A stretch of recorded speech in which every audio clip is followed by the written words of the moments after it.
Tingnan natin ngayon ang kanilang bahay. Dito po kayo. Sino po dito? So, ito yung kwarto nila. So, pasukin muna natin yung kwarto nila. Liga kayo po muna. Wow! Tingnan mo, oh. Tingnan mo yung higaan ni Ate Ana. So, feeling ko malamok dito sa loob. Joke lang! Ito po yung sa amin. Kasi ito ready syempre sa amin ng asawa ko pagdating. Oh my God! So, ikutin natin. Grabe, napakadami niyo po gamit dito, ha? Dito tayo ngayon sa Satwa. So, ngayon pupuntahan natin tong bahay ni Ate. Ano ba ninyo po? Si Ate Rose. Hello mo. Normal po. Nakakatawa kasi guys, nakilala lang ako ni Ate doon sa YouTube. Napanood lang din yung vlog natin na dito sa Satwa. So nakakatawa kasi gusto din niya maging inspirasyon sa mga tao. Especially dito sa Satwa, dito sa United Arab Emirates na hindi lahat ng nandito sa Satwa is naka-partition or naka-bedside. So tingnan natin ngayon at tanungin natin si Ate kung ano ba yung buhay niya dito sa Satwa. So let's go, Ate Rose!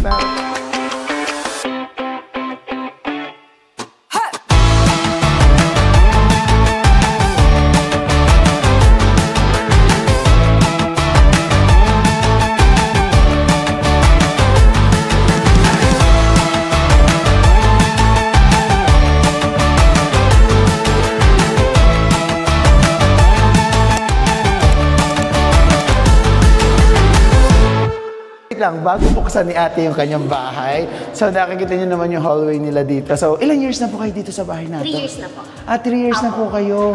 So, dito nga, sabi nga namin sa inyo, hindi lahat na nasa Satwa is naka-bed space or naka-partition. Pero si Ate, dinanas din niya yun. Di ba po? As in, couple kami ng kapatid ko sa baba. Isang... Dito rin malapit. So, ano po yun? Taas-baba pa rin. Taas-baba. So, double deck, pero dalawa sila sa baba. Tapos, grabe, ano yun? 3 bedrooms yung nakuha namin, pero parang nasa 50 kami katao doon. 50 katao dito sa Satwa. Grabe kasi talaga dito sa Satwa. Pero ngayon, syempre level up na si Ate, 10 years Hindi naman na. level up. Ganun pa rin, pero ibig sabihin kahit pa paano, Pero parang nasa Pinas ka na. I mean, hindi mo na mamimiss yung ambience ng Pinas. Ilan po kayo dito sa bahay? 4 po kami. 4. So tingnan natin ngayon ang kanilang bahay. Ay, nakasusi. Ay, hello po. Sabi pa rin po namin yung shoes namin, ha? Sabi niya, gusto kong magpa-picture kay Kuya. Kasi lupo ko din sa labas. Okay, sabi ko, hindi ka lang magpapa-picture. Okay, so grabe. Studio lang po ito, pero parang ang laki. Opo, studio po. Okay. Inayos namin. Inayos. Po kayo. So dito 3 years na dito sila Ate Rose. So kasama niya yung kanyang anak po, no? Opo, anak Saka sino po? At saka po mga kasama ko sa work. Mga kasama niya sa work. So tanggalin natin, ano pa? provide ni Amo to. Ay, provided na amo niya. So tanggalin natin yung shoes natin kasi syempre nakakahiga. Eto may CR sila dito. Talagang una-una pinakita yung CR. No? Nakakatawa. Baka dumi. Hindi, okay lang po. Tingnan niya, lika Ate dito. Kasi eto yung pinaka nakakatuwa dito. Alam niyo dito kasi sa UAE, talagang merong drum. Alam niyo bakit sila may drum? Paulit-ulit ko sinasabi sa vlog to. Pero talagang bakit po? Kayo magsabi. Mainit ang tubig. Opo, kasi maluluto kami. mainit ang tubig kaya dito nagiging reason ng pagkalbo ng mga tao, no? Yes po. Pero nakakatawa si Ate, 10 years na siya dito pero makapal pa ang buhok niya. Wow! Tapos may pusa sila, no? Mikmik po. Mikmik, Kuya Rose. Nakatusok, napakabait po niya, no? Dito, 4 lang daw sila Ate. So kasama niya kanyang anak. Oo. Na ilan taon na po anak mo? Kasamahan ko po. 2 kasamahan ko. Kasamahan sa work. Sa work po. Kasi po si boss talaga yung nag-insist na magsama-sama kami. Tapos siya po yung nagbabayad nito. Para sa aming mga kapatid. So it means wala kayong binabayaran dito? Wala. Tapos pwede magsama ng anak? Kasi po yung anak ko, nung siya po kasi nagpa-aral sa anak ko. Ni-scholar Wow! Kaya nung nakagraduate po yung anak ko, sabi niya, baka gusto mo siyang dalhin dito. So, pharmacist po siya. Tapos sabi ko, saan po siya graduate? sa EYAC po. Sa Wow! Nakakatawa naman. Tapos nung nakapa siya sa board, nagbakasyon sila dito, yung family ko last time. Sabi ni boss, gusto mo pa, ihanap mo dito ng ma-apply na pharmacy. So, ganun po yung ginawa ko. Kaya, So may trabaho na po siya ngayon? Actually, Naghahanap pa po? may isang company, hindi ko nasasabihin yung company na pinasukan, ginamit yung visa. Tapos, sabi nung boss ko, bisaan muna natin sa company natin habang naghahanap siya. Yeah. So ngayon, may tumatawag naman na sa kanya, tapos kailangan niya kasi yung para makakuha ng DHA. Kailangan niya ng 2 kailangan years. talaga ng 2 years experience. Pero grabe, nakakatuwa yung amo niya. Talagang pag mabait ka, sabi nga ni Ate, 9 years na siya sa company. Tinan mo, yung amo pa yung nagbabayad. Pero syempre, tingnan muna natin bahay ni Ate habang nagkukwento. Wow! Wow! Grabe yung kusina nila. Tingnan, malika dito ate, dito tayo. Ito yung kusina nila. Kasi nga, 4 lang naman sila dito. So talagang mafe-feel mo na parang ka lang nasa Pilipinas. So, nakakatuwa kasi madalang dito sa UAE, especially dito sa Satwa na yung mga napanood nga po na ibang mga tao Kaya na sobrang dami, no? Makapagbigay tayo ng inspiration sa iba na, kasi kahit naman po hindi sagot ng boss ko to, kahit sino, kaya po nilang i-afford. Hindi to ganito kamahal. Opo. Kung may isang grupo kayo na 4, Opo. 3,000 po ang monthly nito kung tutuusin. 3,000 lang monthly. Tapos 4 Actually, sila. 2,900 nga lang po. 2,900 something. Tumaas lang ngayong year, pero last year po, 2,700 lang talaga. Tapos meron kaming food allowance sa kanya, grocery, 1,000 every month. Wow, grabe naman po. Kami 4. Yung totoo po. Minsan ginagawa nga namin pag sobra yung budget, Apa. o bili kayo ng pang-package sa family. Wow, grabe. Yung totoo po. Jowa niyo po yun. Ay! Sobrang bait po ng boss ko. Ano lahi po? Iraqi po. Ano po ba ang ulam muna natin? Ay! Actually, ano po yan, binabad namin. Binabad pala. Kala ko, ano din. Ayan, ano po to? Ano siya, pininyahan na parang masarap. Mukhang pinigyan. Ang nagluto ng... Ay, naku po. Sige, pasok muna tayo dito. Titingnan natin. Hindi ko alam bakit may lakad. Kasi po, minsan, nakakalimutan namin malakas sa kuryente at kami nagbabayad ng dewa. So it means hindi po, kaya nilalak nito kasi minsan na hindi nasasara na maayos. Minsan puno. Minsan pag uwi namin, nakaangat, ano dyan na... Opo. So talagang binuksan ko yung kanilang web. So syempre, actually, wala naman na kasi ngayon ang araw ng grocery namin. Pero sabi ni ate, pati yung employer daw nila bumibili para sa inyo na nagbibigay ng budget to buy po, no? Bali, sagot po niya yung food namin for 2 weeks po. Wow! Grabe, may pakuha nga. So nakakatuwa naman. Tingnan nyo, meron silang mga isda dito. Talagang parang mafe-feel mo nasa bahay ka lang, di ba? Kasi, nasa bahay ka naman talaga, pero nasa Pilipinas na ganito. Ito kasi, minsan kasi yung mga ganitong studio, bawal siya lagyan talaga ng, yung partition talaga na, permanent, which is yung talagang lalagyan mo ng wood or what. So, eto lang talaga. Pero end of the day kasi, syempre, yung mga kasama mo sa bahay at gano'n ka komportable dito sa bahay. Masaka ang ano po niya, napaka-welcoming. Tinan niyo, Alika. Dito po kayo. Sino po dito? So, ito yung kwarto nila. So, pasukin muna natin yung kwarto nila. Alika, kayo po muna nakakayo. Kasi tinan niyo, meron pa sila pa carpet. Maliit lang naman. Ito po yung kwarto ni Hana. Wow! Tinan mo, Higaan ni Hana. Tinan mo, higaan ni Ate Hana. So, feeling ko malamok dito sa loob. Joke lang! Kasi gusto niya privacy. Hindi gusto lang ng privacy. Ito po yung sa amin. Kasi ito ready syempre sa amin ng asawa ko pagdating. Oh my God! Nakakatuwa. No, hindi. Sige po, dito mo kayo. Pasok mo kayo. So, sige. Talagang pinasok natin. Wow! Tingnan mo, Ate Ann. Nakakatuwa dito kasi katulad nga nito, ayan, talaga may mga lalagyan dito or what. Saka, may electric fan. Ang lamig-lamig po dito.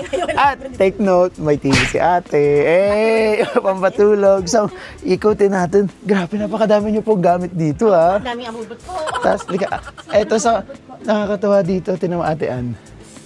Wow, parang feeling ko. So, anak niyo po yun nandito? Ako si Hana po. Hana, halika na. Parang feeling ko, ano po siya, baby. Ay! Hindi pa nga talaga Baby pa po talaga. Kakagraduate lang po, no?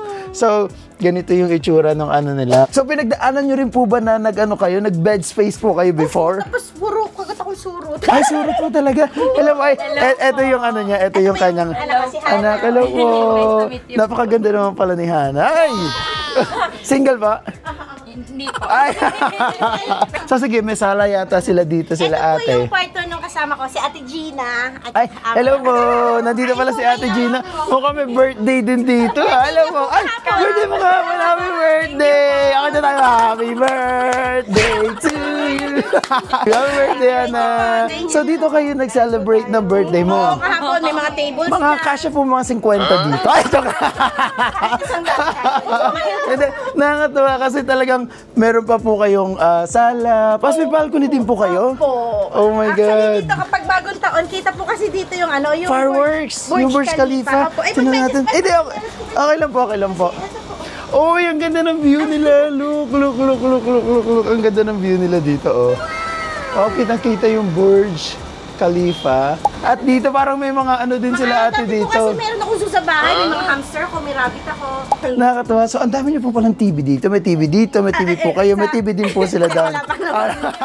Yan si Ate Rose, na sabi nga niya naranasan daw niya mag-bed space. Opo, totoo yun. Tapos, double deck, parang kanina nandiyan pa. Dalawa kayo ng kapatid mo? Actually, sa isang kwarto, ano kami doon, apat po yung, kasi sa isang kwarto, may apat na partition. Sa isang partition, may apat na bed, dalawang double deck. So, ganun po yung nung nagpapaupa sa amin. Tapos, pero magkano po yun noon? 750 po, kaming dalawa ng kapatid ko na noon. Dalawa na kayo.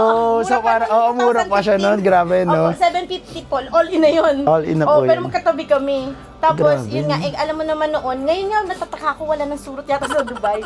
Pero po noong 2015, hindi, parang trademark na po. Parang madami kang ano. Surot, hindi ka, wala ka sa ano. Tapos, yun, puro ano to. Pero, maputi pa naman po kayo, so it means talagang halatang-halata. Talaga ba dito sa hotel? Pero, grabe guys, alam nyo ba yung mga gumagawa nung magdalawa kayo sa isang bed is most of the time is magjowa. Di ba ganun, di ba talaga? Para makatipid. So ikaw, kung nagbayad ka ng, for example, 750 or what, magjowa ka, kalahati na lang. Ngayon kami ng kapatid ko, ganun. Ganun sila ng kapatid nyo po, no? Tapos nung dumating yung asawa ng kapatid ko, nag-try na kami kumuha ng katabi rin noon, partition na. Kasi silang dalawa sa baba, ako sa taas. So, nagmahal na ako ng konti kasi ano na ako nun parang 500 na ako sa taas. Mag-isa lang ako. Wow! Pero nag-level up. Ganyan naman talaga ang buhay sa Dubai kasi maaranaso mag-bed space, mag-partition, mag-level up at syempre, so sabi nga ni ate, 10 years na siya dito, ayaw na niyang maranasan ng anak niyo. Di ba? Grabe, napakaswerte ng anak niyo. Swerte na po sila sa ngayon kasi talagang hindi nila inabot noon na talagang dumaan tayo kung ano yung totoong dinadaan ng mga OFW na first timer po dito. Kasi kayo nga, meron kayong kamag-anak noon. Yung kapatid nyo, siya nandyan na kayo. Ako nga nung pumunta din ako, wala ako kahit sino. Parang di ba nung pag ganun? Magbabas ka, magme-metro ka, tapos hindi ka naman pwedeng bumaba sa eksaktong bababa mo. Totoo, lalakad ka pa. Mainit, di ba? Sobra talagang, sabi ko nga, hindi siya marunong magbus. Talaga? Actually, once na siya dito, hindi pa siya masyadong marunong. Tapos hindi sa metro, nakadanas na siya nung pumapasok siya sa unang in-apply. Pero, yung mostly, sinusundo ko siya. Ay, grabe. Kasi konting mamanasaan ako.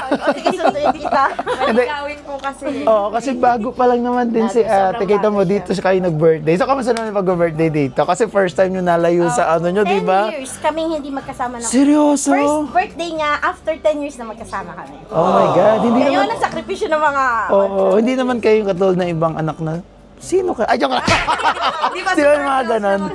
Super close talaga kayo. Kasi pag naman, lagi naman din po kami nag-chat. Para kami magkasama. Actually, yun ang papa niya. Ay, so ito yung dad niya. Father ka. Papa, hi. Hello po kayo sa Ay, si Kuya Ruel. Hello po. Dati pinapanood lang namin siya dyan sa YouTube. Ngayon kasama ko na siya. Pero ano ba, matagal na rin po kayo hindi ilang years na po kayo hindi nakita ng asawa Nung niyo? lang pong last December, nandito last sila. December Umalis lang po din sila po. after nung birthday ko ng January. Umuwi na sila. Okay. Opo. Kasi So, nagtatrabaho siya, tsaka at the same time, nag-aaral din po siya. Nag-aaral. Pinag-aaral din siya ng company niya. Wow, grabe naman po. Napakaswerte niyo po sa employer niya, no? Magkaklase kami niya nung college. Wow. College sa Lyceum kami. Hindi niyo din po pala masasabing mahirap kayo nung araw. Kasi Lyceum. Hey! Actually, sa totoo lang po, ang nagpaaral po, tulong-tulong. Nanay ko, tatay ko, at higit sa lahat po yung mga lola ko po. Ay, lola ko, niyo tsaka din mga po. uncle ko po. Opo, Wow. kapatid ng nanay ko. Nasa nasa US po sila. Okay. So tinulungan nila yung nanay at tatay ko. Wow, nakakatuwa. Pero still, pag ganun kasi, ang mayaman sila. Kumbaga parang ganun, no? Kasi pinag-aral kayo, pero kayo, kayo dito, nagsumikap talaga kayo dito sa United Arab Emirates. Pagkatapos, ayan. Pero grabe din talaga, hindi ako makapaniwala talaga sa employer na talagang pag-aaralin. Bakit tinry niyo po ba mag-resign? Pagkatapos, sabi niya, tataas ako yung sweldo niyo, hindi nag-resign ulit next year. Alam mo, parang ganun. Di ba? Kasi parang noon time na yon, hindi na po sumasapat yung binibigay ni Amo sa akin. 4 years ago. 4 years ago. Bago siya bali first sem niya, ako pa eh. Nung second sem niya na, wow, ang bigat, pharmacist. Maano talaga yun. Tapos sabi ko kay sir, naghahanap ko ng ibang work. Company sakaling hindi ako mabibigyan ng sapat. Tapos sabi niya, bakit? magkano ba ang kailangan. Sabi niya, ano ba ang mga kailangan? Actually, pinalista niya sa akin. Lista mo lahat ng mga gustusin mo, magkano padala mo. Seryoso po? Talagang inano talaga niya? Magkano ang padala mo, magkano ang pag-aaral ng anak mo. Basta ganun. Di ngayon, nilista ko, nakita niya.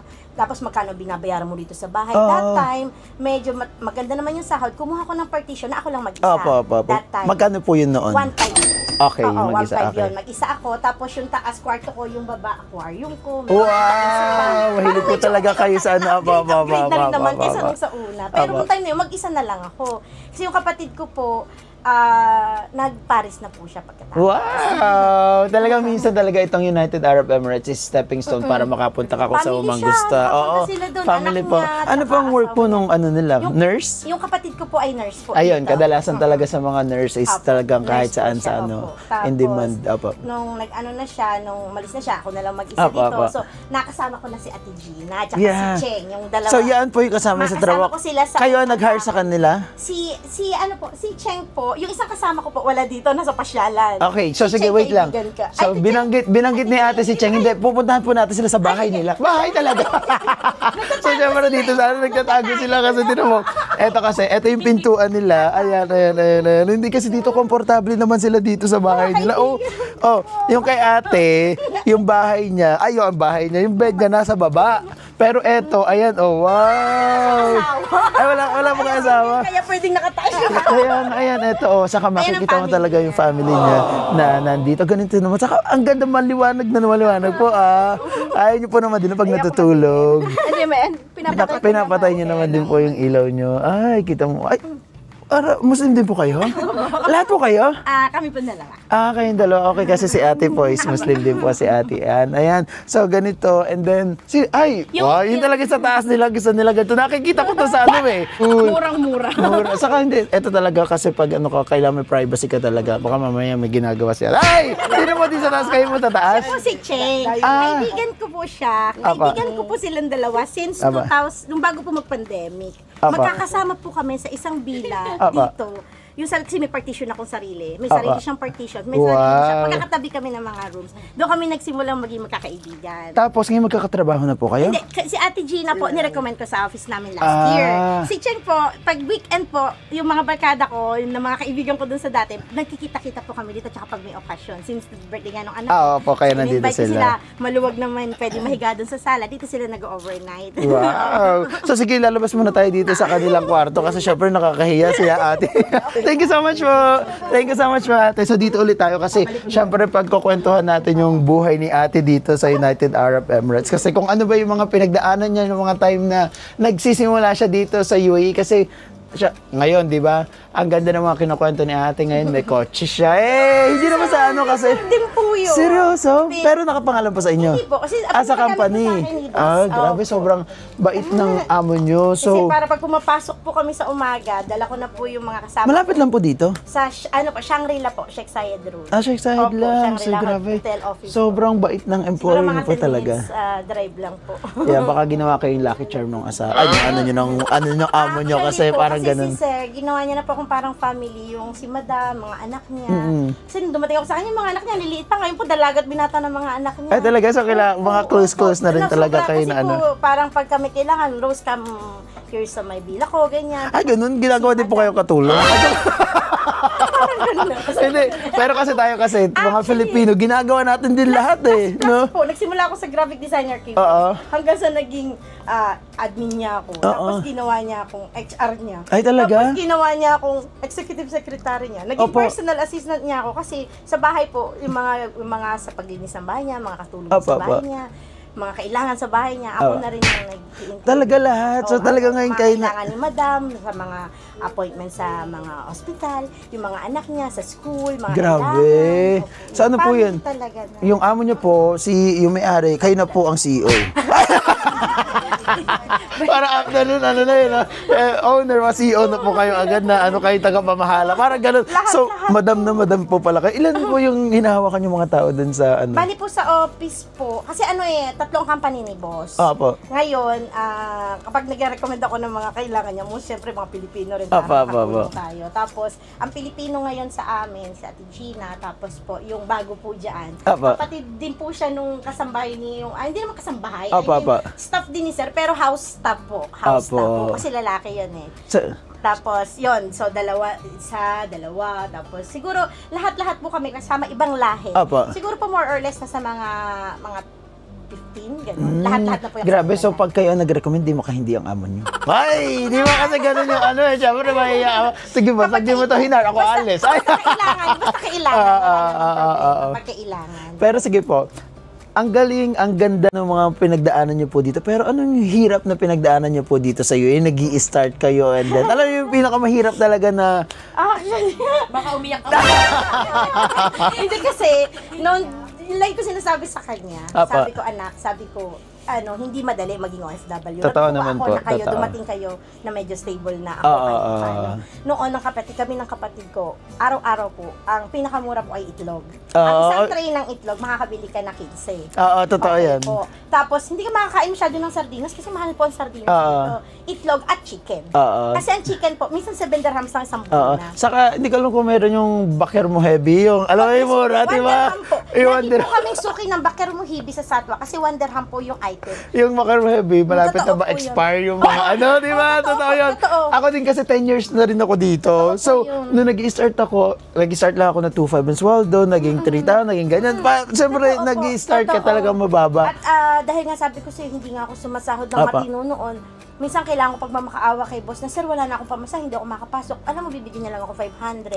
Sabihin niya, o yan, pambayad ng bahay mo at saka pamasahe mo. Paano naman yung padala ko sa pamilya ko? Kaya, pero nagtitiis, syempre, hanggang sa dumating kami sa point na kahit pamasahe, wala ako. Opo, okay. Siyempre, kailangan mo kahit papaano pang panlagay sa null card. Opo, totoo, para makapasok. Alam mo yung, ang dami mo sa bahay nyo, sabi ko nga sa'yo, 3 kwarto yun, bawat isang kwarto, sa kwarto namin, 17. Opo. Sa susunod na kwarto, parang nasa 20. Yung Opo. ganun yung sunod. Wala akong mahiraman ng tender house. Wala talaga akong mahiraman. Pero ng tender nag-try house. talaga kayo na pwedeng manghiram Yung mga or kakilala, what? siyempre hindi ka makakahiram sa inyo mga kilala. Pero sila parang, hindi ko alam, hirap ba rin sila? Oo. Nagtitipi din sila dahil para sa ano. Kasi kapag tapos na yung sweldo, matagal na, kailangan din nila.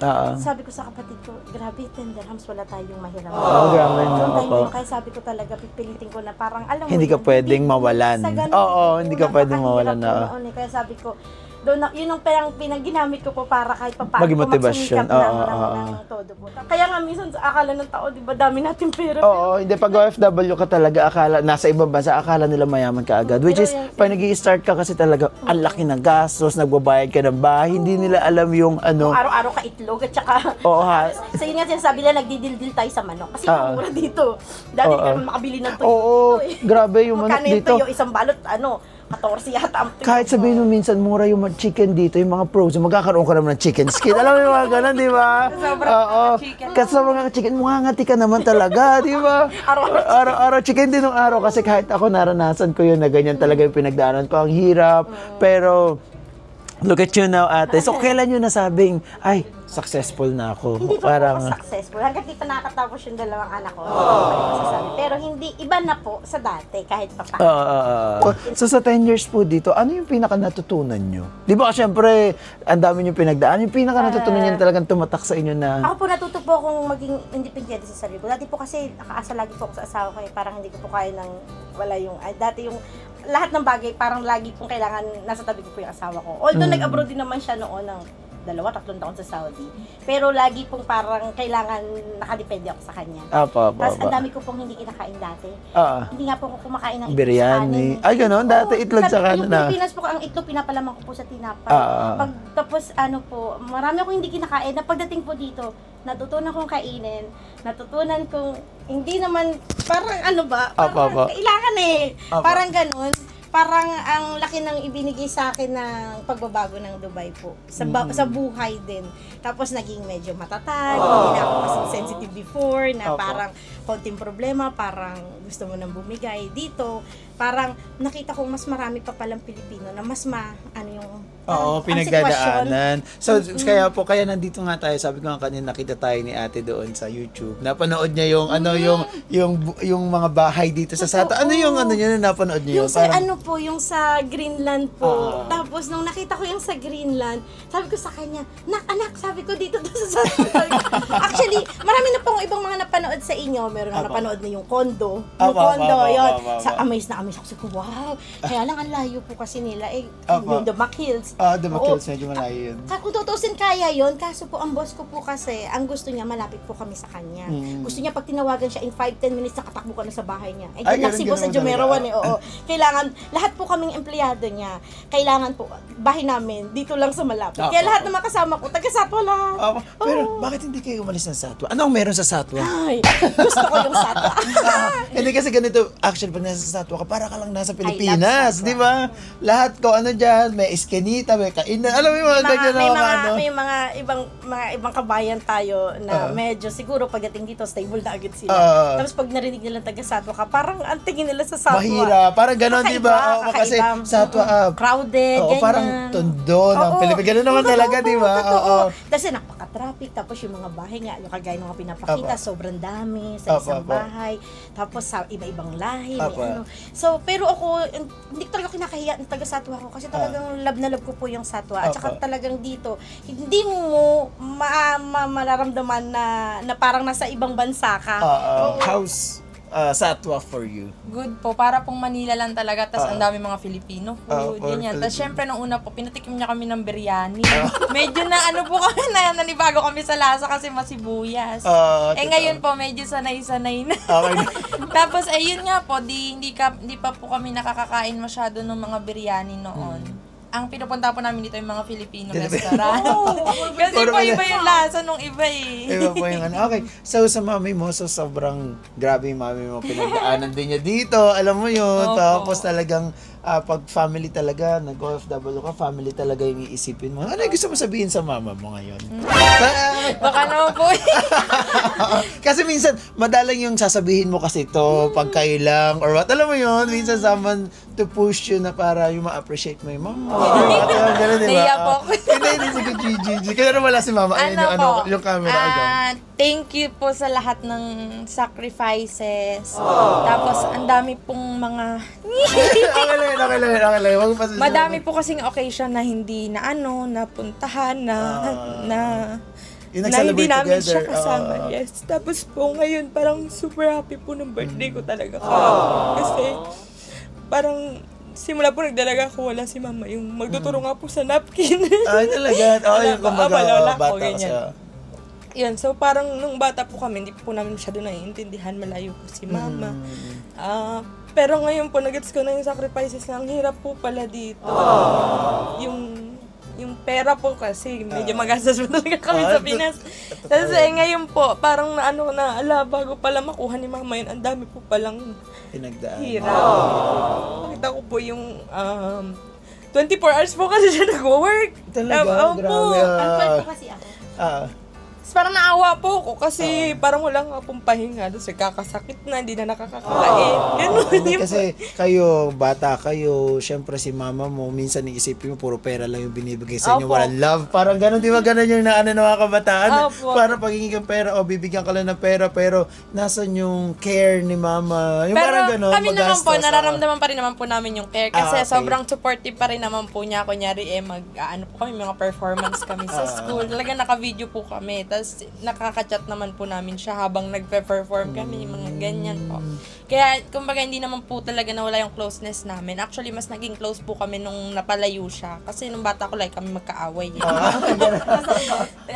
Nung lumayo siya, parang doon ko po na yung importance niya, mas naging love ko po siya. Parang, ang hirap pala nung wala si mama, wala yung para sa kasama mo lang doon, yung lola mo, yung lola ganon. ko po. Pero masaya din naman po kasi andun din naman po si Papa, ganyan. Pero iba pa rin po pag complete kasi, di ba? Yeah, totoo naman.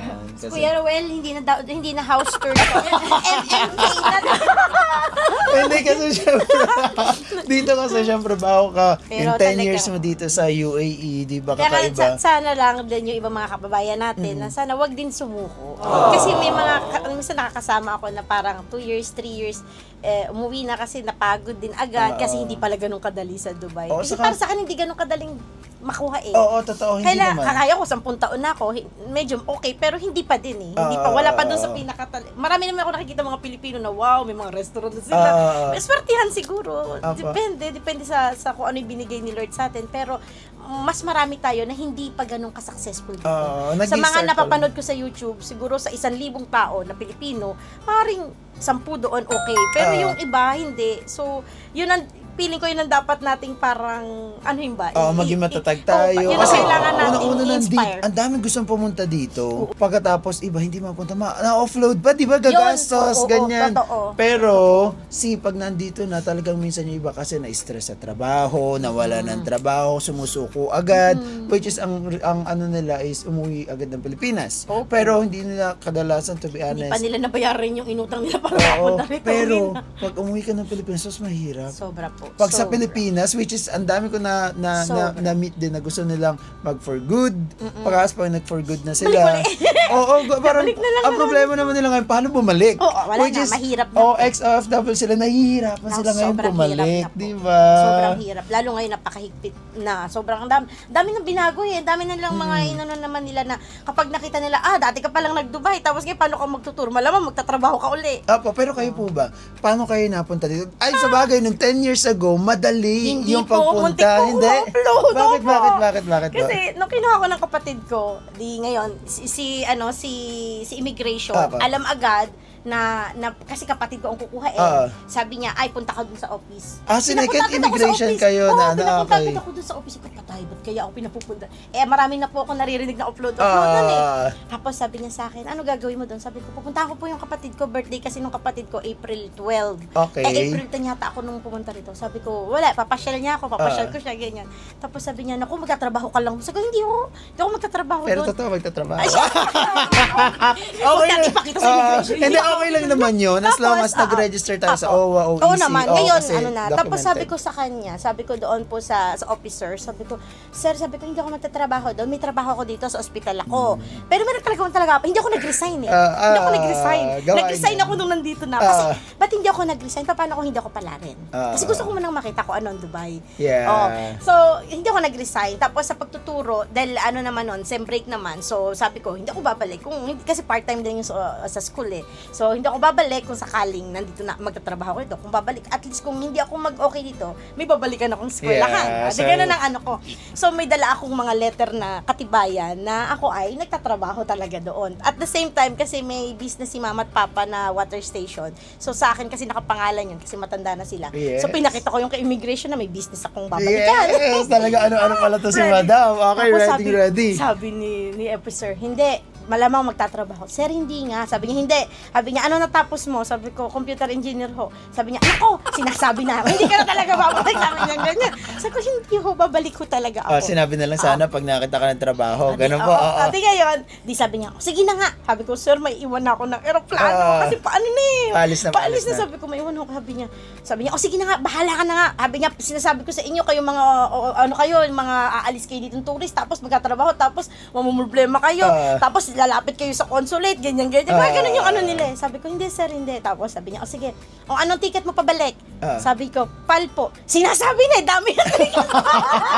Hindi totoong ano po talaga. Tapos sabi niya, dami yan. Sabi ko, ninuhuli lang siguro kayo.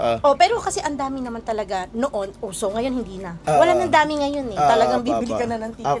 Mag-aaksaya ka na kung magpupunta ka dito. Tapos sabi ko, hindi. Tapos yun, pinaano niya na ako. Pinalipad na kayo. So talaga ang dasal ko ng Diyos ko, Lord, sana may pasa ko talaga tong immigration na to. Kasi sobrang sobrang dami na rin akong pinagdaanan namin ng kapatid ko para may proseso yun eh. So naging okay naman po lahat. Opo, yun, nakaano naman po, and at least hindi na-upload. Yeah, kasi nga nandito na siya at 10 years na. So ayun, sige, kasi nakikita ko napakadami namin pagkukwentuhan ni ate at hindi matatapos siya ang kwentuhan. So ngayon, kakain din kayo sir.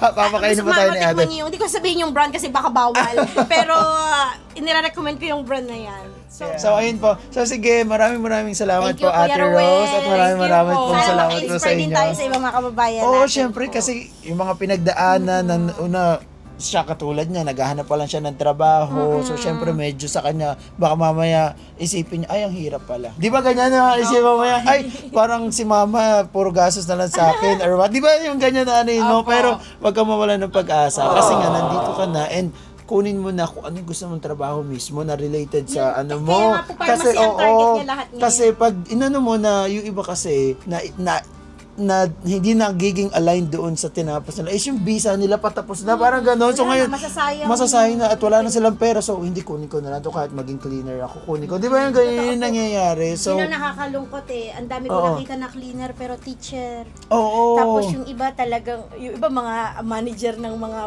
mga fast food sa Pilipinas. Oo. Nakakalungkot. Ganun siya, pero kaya ikaw swerte ka kasi may sumusuporta sa iyong magulang dito. Kaya wag mo sayangin yan kasi yung gagawin mo is pang long term. Hindi siya yung parang para lang yung visa mo. Para yun. Lang, masalba para lang ka, mabisaan hindi ka lang. mag-overstay. Para mabisaan lang. Oo, iba kasi nabisahan na, tapos pag nabisahan na, boom, Hindi na makaalis. nagsisisi Hindi na, na makaalis. nag-abscon pa, mas lumala yung naging Yun, problema totoo po, nila. totoo Okay, so yun lang po, maraming salamat you po. po. Salamat At, po, Kuya so Ruel. sana po talaga naka-inspire tong kwento ni Miss Rose at kanyang anak dito kasi yung kanila nag-start nga from bed space na 2 sila, nag-partition, at ngayon, 4 na sila. So, in the future, so sana, meron na kayong sariling flat. Yun po yung plano niya. Inshallah. Stay pa rin yung binibigay ni boss sa amin kasi may mga kasama ako. Pero pag dumating na yung family ko dito, kuha kami ng isang studio pa para sa amin. Yeah. So, yun yung nakakatawa sa house tour natin yung pag Siya na magbabayad niyan. Siya na magbabayad niyan. Kukontakin po namin ulit kayo pag may bago. Hindi, saka for sure may trabaho ka na. Sana po. Yun ang wish niya kahapon sa birthday niya. Actually, may tumawag na sa kanya. Joining na lang siya. Yes! So, congratulations in Thank you advance. po. Sana hindi scam. Ay, hindi kasi iba, gagamitin nga yung visa, di ba? Nangyari na yun sa kanya yung dati. Oo. Sabi ko sana wag naman mangyari na ngayon. Sabi ko. Pero ngayon naman, parang okay naman po. Yeah, inshallah po. Okay. And, yun lang po. Sana maging kayo po na mga nanonood dito, especially si Mr. Rose, pag nakita nyo dyan, sasabihin nyo lang po, tanong nyo kung merong available job. Ay, job! Bakit kung meron naman po talaga, bakit hindi? Bakit hindi tutulong, di ba? Basta meron, wala pong problema. May papakante or kasi may mga sister companies na nangangailangan, bakit po hindi? Yes, and tama-tama naman po pala. So maraming salamat po ulit. And dito po sa mga mag-i-start dito sa UAE. So huwag mawawala ng pag-asa, especially kung nag-i-start pa lang kayo. Pagkatapos, gawin natin inspirasyon natin si Miss Rose na talagang nagiging okay. Talagang hindi, ang dito kasi sa Dubai, swertihan. Minsan hindi naman agad-agad in-snap ilang years or what na para mapunta ka kung nasan ka ngayon. Ano po, no? And then, syempre, huwag natin kakalimutan magdasal kasi talagang that's the number one na pag natin kalimutan, especially nandito tayo, malayo sa pamilya natin. Kaya po yata ako tumatag dahil po doon. Dahil sa na pag-pray. Yeah, and yun lang po. Thank you so much po. Bye! Salamat po. Thank Thank you. you po. Bye!